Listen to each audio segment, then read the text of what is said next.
That is Commander David Gaskin of the Los Angeles Police Department debriefing reporters and not saying much specifically about what went on, other than to say that Al Cowlings was somewhat combative and a problem at the Brentwood estate when the Bronco pulled in, and they have taken him into custody at, I believe, a $250,000 bond. They're holding him in the same facility that they're holding O.J. Simpson in tonight.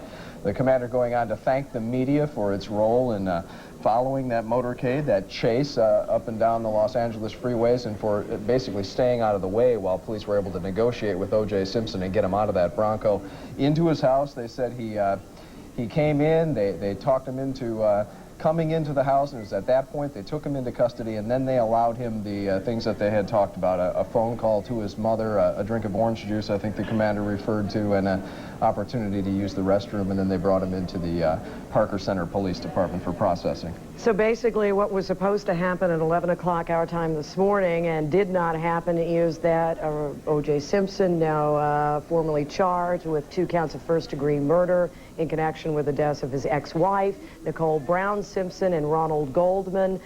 Special circumstances is the way they describe it in California, which means they can now seek the death penalty. O.J. Simpson, a fugitive for some 6 hours.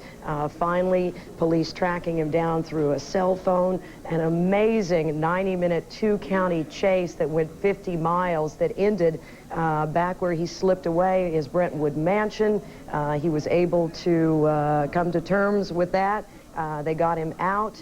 He left the gun in the car. He walked in with a family picture, and now O.J. Simpson is in custody and is under arrest for the murders of his ex-wife and her companion. And throughout this, an outpouring of fans and people who gathered along the roadways during the chase and who gathered at his home and then gathered at the police department shouting their support, and a lot of people very happy that this did not end in tragedy. In an earlier news conference with his attorney, it didn't look good for O.J. Simpson. He wrote those letters to his mother, his children, and to his friends, one of which we have relayed to you a couple of times tonight, which appeared that O.J. Simpson had reached the end of the line.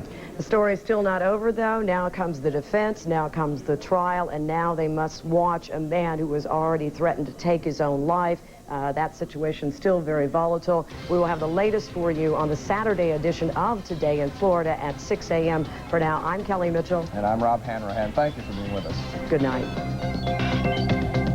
This has been a Channel 7 News special report. We now rejoin regularly scheduled programming.